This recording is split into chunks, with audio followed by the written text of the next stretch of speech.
Welcome to Out with Dan, the podcast that spotlights and examines the voices of LGBTQ+ authors, characters, and our allies. Together, we lift our voices and we tell our stories. I'm Dan White. Join me as I chat with this week's author.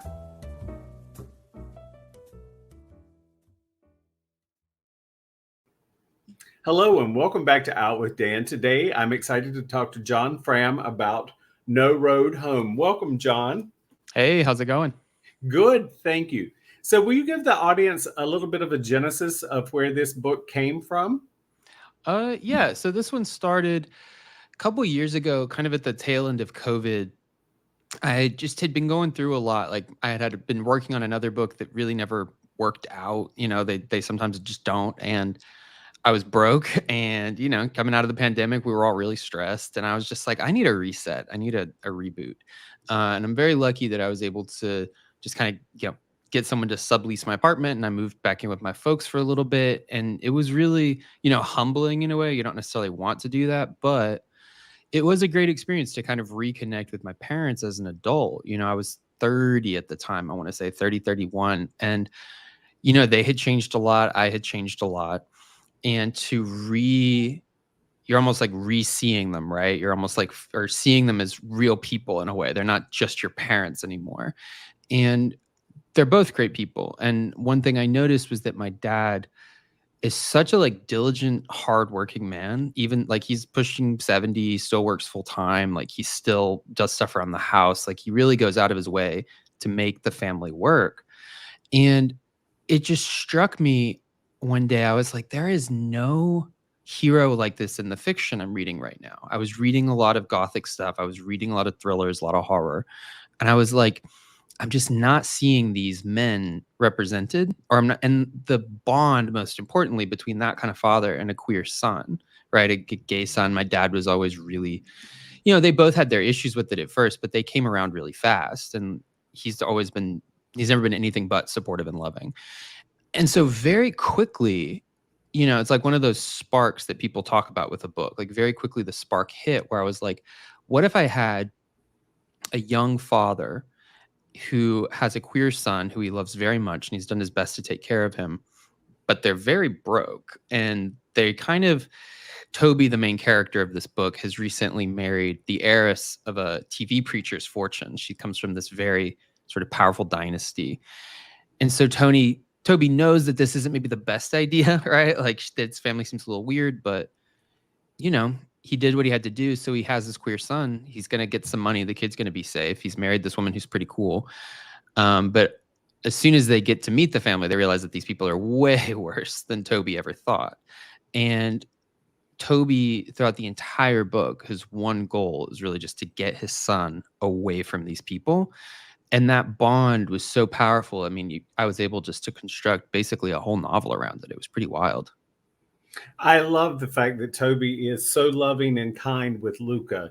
It is important. We talked before we started recording that a lot of gay kids or queer kids don't get that love and support, but it's really nice when I see it on the page. I'm like, I really want to talk about that because I think that it's important. So Toby has some ideas about his life and his future, but more than anything, he's most concerned with Luca's future, which is such a beautiful thing for a parent, a position for a parent to be in. Yeah, it was really, it was funny too. I'm a queer man, so it was interesting to put my feet in the shoes of a straight guy. And it was this weird moment where I was like, man, it feels almost revolutionary to be writing this white straight guy. This feels weirdly transgressive to me in a way that obviously is not, but it did seem like an exciting opportunity to really just investigate all the different aspects of what that love could look like and how that can shape a man, So into this family they go, and at one point, Ginger is called a wasp, and I would think that sort of Toby and Luca go into a wasp nest or a hornet's nest, and the Wright family is anything but RIGHT. They're honestly, you've crafted some of the most horrific, horrible people on earth. But it was so interesting to read because it was obviously the exact opposite of what Toby was trying so hard to have with Luca. Yeah, exactly. Everything about them is a lie, like starting with their name. You know what I mean? That really interested me. They live in a house called Remora, which somebody points out sounds biblical but isn't, right? Like it doesn't, that's actually not in the Bible. They have all of the trappings of a good religious family and none of the heart. And that was really important to me, as I didn't just want to write a another book that sort of takes on religion and like pulls everything Mm. apart. Like obviously Christianity, like our religion, has a lot of problems, but it's like it's not all evil, right? Like the people who are in this aren't all evil. So it's important to me to try to show multiple facets of that. But yeah, there are definitely some really dangerous folks in this house. Well, you do bring up a point because I did want to ask in writing this, was there sort of a anti-religion agenda or not? And it sounds like there wasn't particularly. I would say the opposite. In fact, I kind of wrote this book as I was not dealing with, I was sort of just reassessing my own faith. I think you hit 30, you start actually going through some stuff, right? Like life actually throws you some big curveballs. I had lost some people that were really close to me. I'd lived through the pandemic in New York City, which was an experience. Like there's just a lot of seismic kind of shifts going on in your life. You do start to wonder, like, is this all there is? Like what else could be out there? Um, and so in a lot of ways, the book was kind of me trying to reconnect with the possibility of the divine, like reassess like what would that look like. And the other thought that I had in the book was like, well, you've got this very nice loving God in Christianity, which is great, and I'm not denigrating that. But you also, you go back and you look at the Old Testament, it's a very scary God. It's a much more frightening figure. And I was really interested in like, well, okay, if I believe in one of these, I presumably have to believe in both of them. So how do I reckon with this vindictive, terrifying force, right, that haunts the Old Testament? And what would happen to a family that pissed that guy off? Which I think is so true, And one of the things that I was struck by was I grew up in a fairly religious household, and I saw quite a few televangelists. Sometimes on Sundays, sometimes I bubbled up during the week. You could never tell in Eastern North Carolina. But one of the things I was struck by is the fact that you've created a character in Jeremiah that is, or sorry, Jerome, who is, in a lot of ways, he believes he's bigger than God. And I'm putting Mm. words into his mouth now. And I saw that with some televangelists. No matter how many times Jerry Swaggert's boat sank, he kept popping back up somewhere else. And he is still, after all these years, there's another fundamental church in Alabama that's supporting him now. And it's like, I see these things, and there's so much money in religion. And what is done in the name of Jesus or in the name of God in this world as a whole is very frightening oftentimes. And I really feel like you constructed that world, and we got to see the sort of, what do you call it, the man behind the puppets. Yeah. It's like the Wizard of Oz, right? You get to see Thank you. behind the That's what I curtain. was trying to go for right Yeah. there. No, that was interesting. I mean, doing the research for the book was fun because I grew up very religious as well. We grew up in a pretty conservative Southern Baptist church. And obviously, when you're gay, that's not the best place to be. But as a novelist, it's really rich material, right? You can really go Yes. to town out there. And one thing I found kind of coming back into the church, so to speak, like I had really separated myself from that when I came out of the closet. And then when I moved out of Texas, I was like, I'm done with these people. And I definitely don't feel really a spiritual affinity for it, but it was fascinating to kind of come back and be like, again, with that clarity, like I had with my parents, have a new clarity with these kind of religious figures where, growing up, you're kind of afraid of them. You're afraid of Mhm, like mhm. transgressing. You're afraid of like, what if they're right? And then you reacclimate yourself to them and you're like, these people are just charlatans, right? Like, this is just blatant fraud. And it's not necessarily that I feel very bad for the people who get convinced by it, right? Because to fall victim to a fraud, you have to want to believe it, right? I think Yes, that's yes. the Yeah, trick. yes.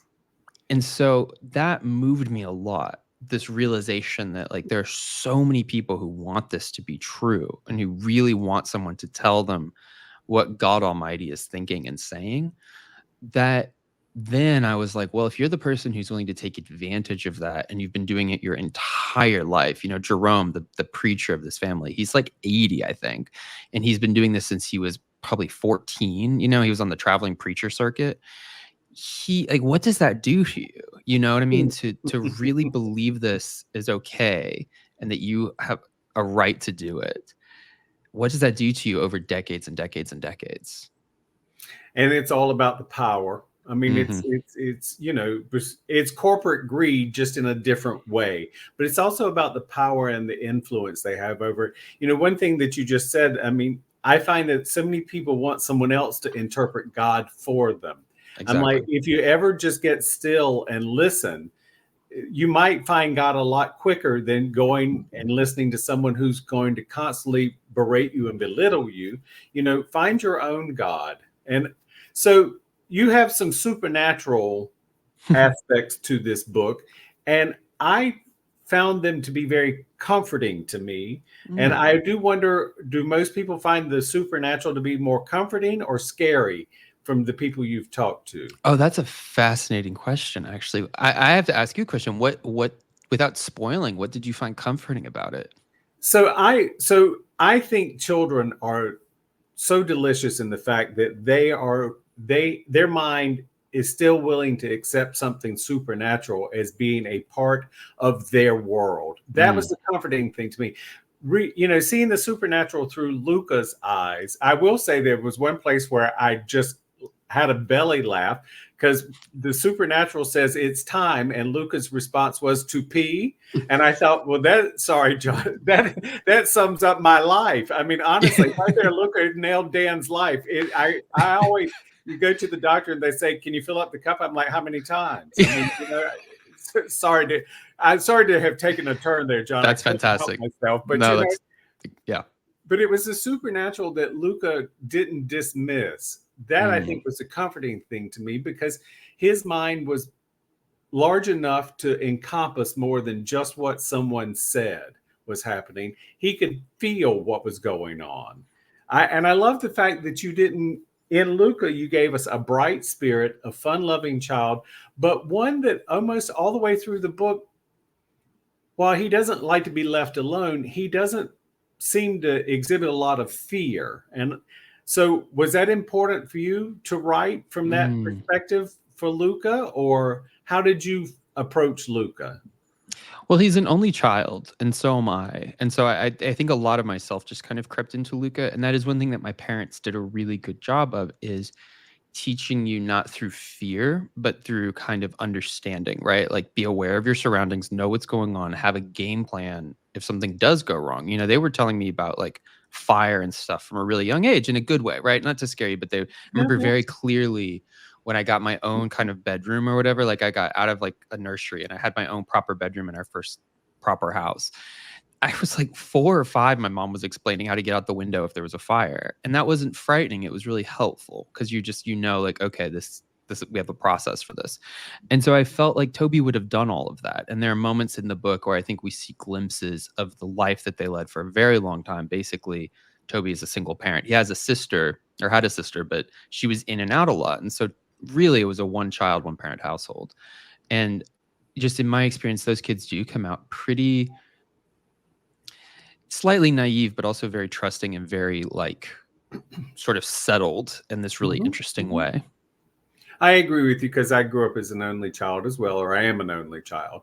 I think that there's a bit of independence in us, because we are like you. I went from a crib to a double bed.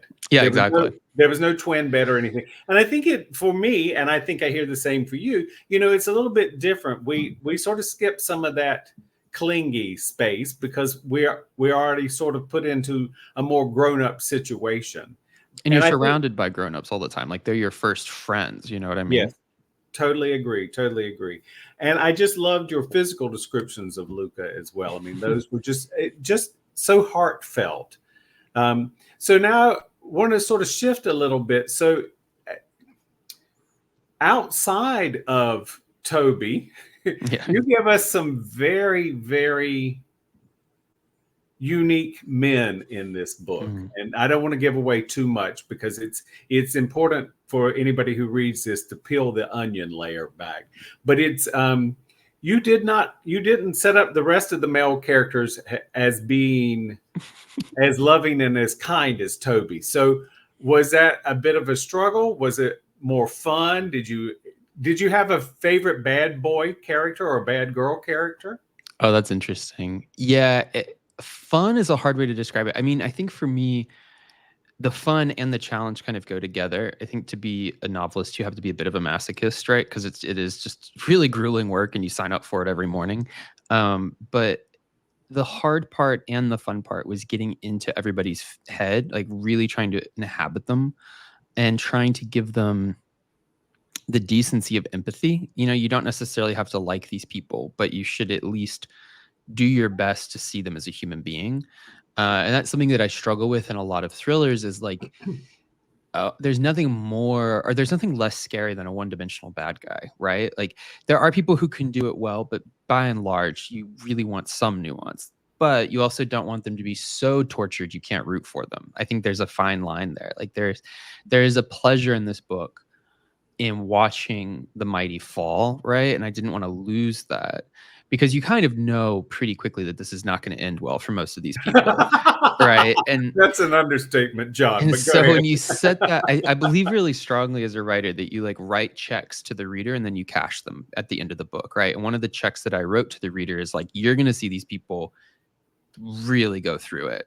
And so I want you to enjoy that process. So if you make them too decent, you A, make them unrealistic, and B, you lose some of that pleasure. But I still wanted to give them the dignity of being human beings. And in terms of bad boys, yeah, there's a character called Richard, who is Toby's new brother-in-law, who's kind of like the patriarch to be. He's sort of the heir apparent to this whole dynasty.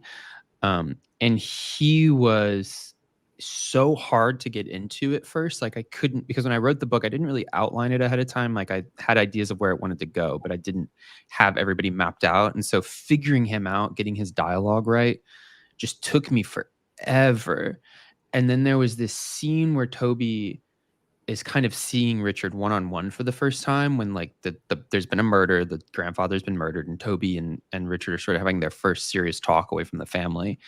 And we realize that Richard's kind of deranged because he says he's making some, I won't spoil what, but he's making something out in the garage with, he's doing a lot of woodworking.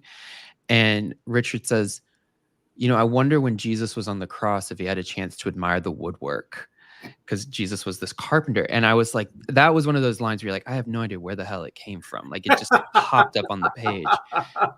But those are like manna from heaven, because once you have that line, you have a character. Like the whole character's in that one sentence. And I was like, okay, now we're cooking. And then for the second half of the book, getting into that guy's head, getting to know him, figuring out who he is, what his problems are, that was a lot of fun. Like it was very scary. I mean, like most of these people have done terrible things, but it was also very, very fun to acquaint yourself with this guy, I guess.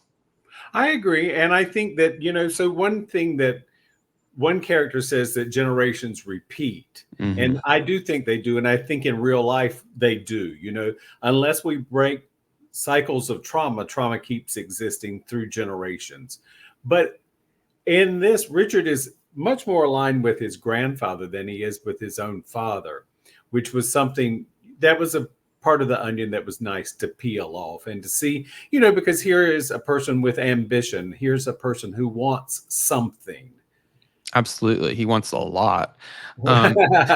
Yes, he does. Yeah, and that concept of generational curses was really important to me. I was really interested in that. The working title of this book was actually His Dark Orbit, because I was really interested in orbits and cycles and the way that, because Jerome is very interested in astronomy and maybe even astrology, and that was fascinating to me. Like the idea of, in the same way that the stars repeat themselves, but they seem to always have a new message.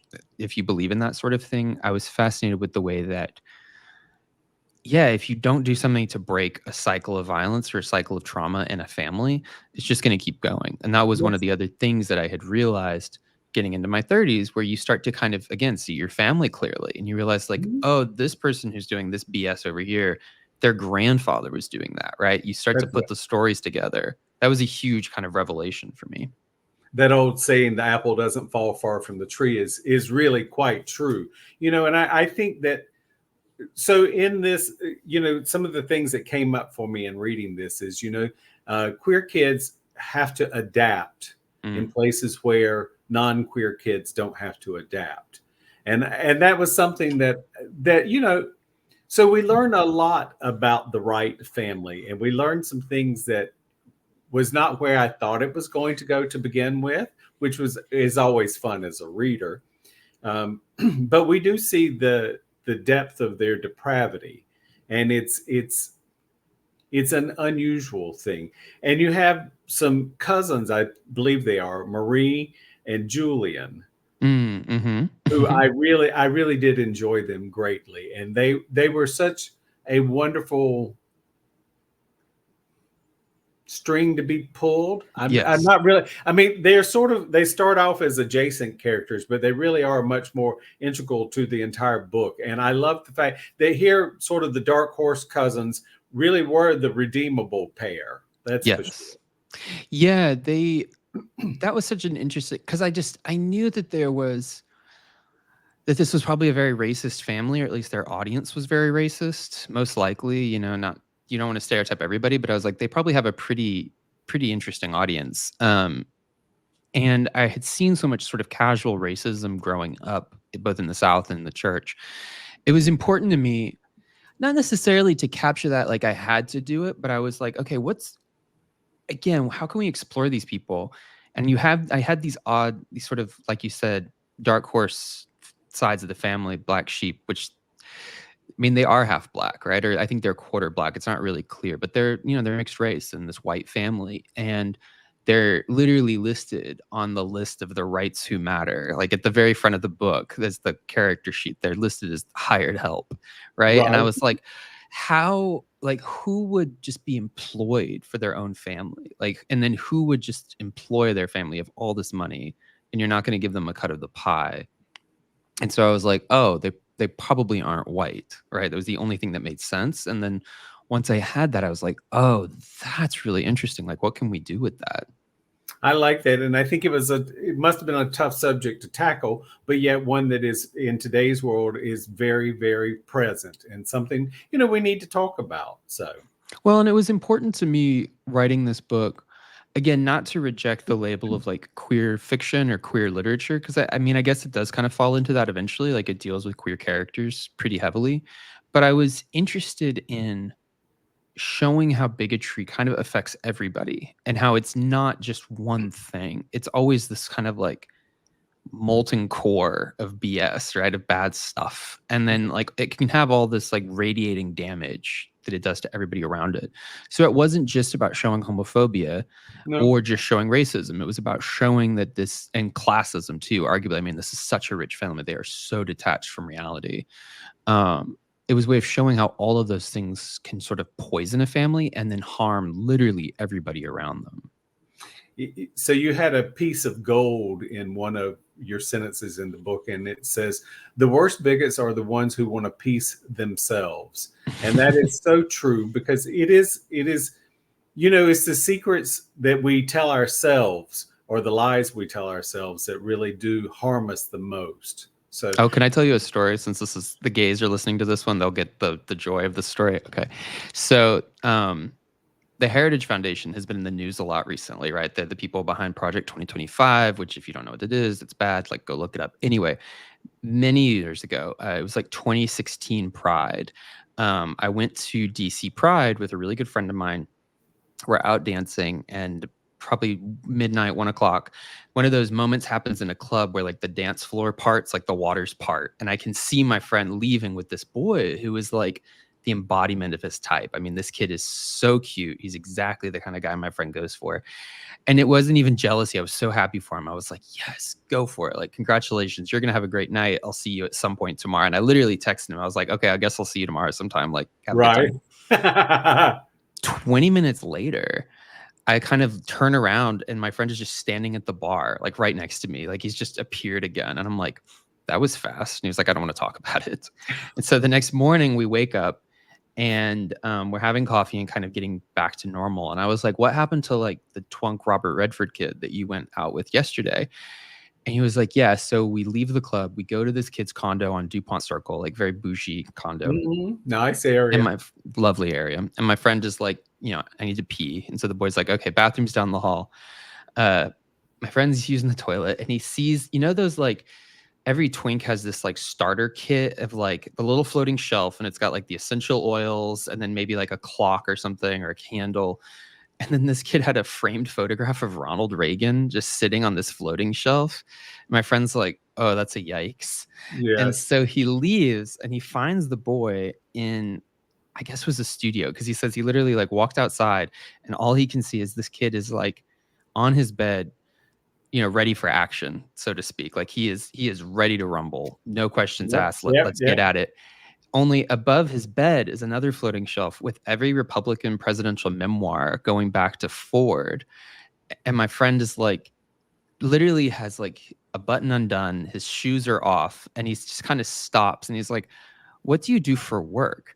And the kid says, oh, I'm a lobbyist for the Heritage Foundation. And to his eternal credit, my friend zipped back up his jeans and put his shoes back on and he walked his ass out of there. Right. I was like, I will never have anything but respect for you. That I don't know if I could have done it, man. Like, good for you. Right. Now, I totally agree. It's like sometimes, and you see these people, and you're thinking, "Wow, what is your philosophy on this?" I mean, it's like, yeah, I have these. I think as you were saying about 30, when you get to 60, you don't have much of a filter on your mouth. So, I'd have had a lot to say. We'd have had a conversion, all right, but it would have been very different than the Heritage Foundation's Well, conversion. and what we were joking about is like he would probably be amazing in bed. I mean, like these people with all that repression, I mean, you could fit like 3 Yes. pool balls and a raccoon in there. Like that kid would have been just like something else. But you don't want to, you would feel that's one of like, I have done a lot in my life. That's one of the few where I would feel genuinely kind of dirty Yeah, afterwards. precisely. Precisely. It'd be like, I need Clorox. I'll drink it. Maybe Trump's right. I'll just drink it. That'll get rid of this awful feeling in me. But Oh my yes, goodness. that idea stuck with me for a very long time because that was also my experience growing up in Texas, sleeping with a lot of down low people, a lot of like, and growing up in a kind of small town, you would like meet people and then you'd see them around and like circumstances that would not necessarily be, you're like, oh wow, that's you and your girlfriend going to church. Like, does she know what you're up to on Right? Craigslist? Like, what's going? Precisely. And that really struck me as I turned to writing this book because I was like, who would be this hateful, right? Like who, because some members of this family are so incredibly savage, right? Some of them don't care, which is its own problem, but some of them are Right. deeply mean people. And I was like, who cares? Like who would care so much about somebody's private life or their race or their class? You know what I mean? Which I think, that is true. I think that there is, gosh, this here again doesn't always sound so nice, but sometimes some people in life, because they're unhappy, they set out to make someone else's life unhappy as well. And that was something you brought with several of your characters, and it mirrors real life. I always hope it doesn't mirror real life, but unfortunately it does. There are just some people who are just so bitter about themselves, they set out to make sure everybody else is bitter as well. Yeah, I think sometimes it's people think that if they can like take all their anger and pain and give it to someone else, right? And it'll go away for you. Right. Or when you're that miserable, you see happiness in somebody else. Like this happens repeatedly in the book because Luca, at least early on, is a very happy-go-lucky kid. And there's clearly several characters who are so miserable they can't stand that. And Yes. that interested me.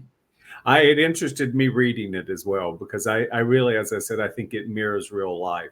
There are just some people that can't stand to see someone else happy. And I will say, sadly, I found a lot of that growing up in a religious community. You to express divine joy, there was something wrong with you. And that's why I love Lucas so much because, he sort of skips through life. He's happy. He's genuinely happy. And a lot of that is thanks to Toby. Yeah, and it was, yeah, Toby has done so much work behind the scenes, I think, to make sure Luca never has that. And so I don't know. This is one of those books where I don't see myself ever writing a sequel anytime soon, but I would be very curious in catching up with Luca when he's 30 or like, coming into, adulthood or even into middle age or something. When I get to that point, like I'm fascinated to see where this kid winds up and if he's able to hold on to that joy. You know what I mean? I hope so. So Yeah, me too. you know, so and then something else too, I did want to sort of point out. So there children who survive the death of a sibling, Mm, uh, that's a very difficult thing in life. And I thought that, because there's more than one death in this book behind the scenes, so to mhm. speak. And I felt like you did such a great job with that. That was something that we don't see as often, because it's how does that affect the other characters in the story? Yeah, the death of a sibling. Yeah, that was another one that was really interesting. And it's funny too because my first book, The Brightlands, had the same thing. Because that book is about a man investigating his brother's disappearance and his brother's murder. We found out pretty quickly, but it's funny again as an only child. I think that you do have, or I had a lot of fantasies about what a sibling would be like, and then I don't know. It's hard to explain. It's not that I wanted one per se. Like I was happy. Because my Me parents too. did take me aside one time. I remember I was probably 8 or 9, and they were like, we're willing to adopt someone if you're feeling lonely. And I was like, I'm good. No, but thanks. Like, Right. I'm Thanks for great. the offer, but I pass. I'm fine. I appreciate it. Um, and so I never wanted to necessarily lose that, but I was fascinated in what it would have felt like, to have a sibling and lose one. Um, and then, yeah, there was something really electric about the fact that Toby, again, building into that thing where he's trying so hard to keep Luca safe from things, he's also trying to keep Luca, I think, safe from his own grief because Toby's recently lost his sister. And, we find out, I think it's like on like page 3, that he's basically constructed this like memory palace. Like he's constructed this structure in his mind to keep his sister kind of sealed away. And I think part of the reason he has done that, he has a lot of reasons, but I think part of the reason is to keep Luca insulated from his pain, which is probably naive. I mean, kids pick up on everything anyway, but I think that it struck me too as being I couldn't imagine how hard it would be to process a grief like that when you're also working 2 jobs to support a kid. You know what I mean?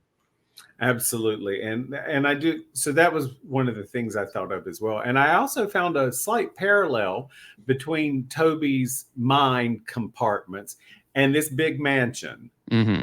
I found such a parallel there because they were all living in compartments one way Mm. or another.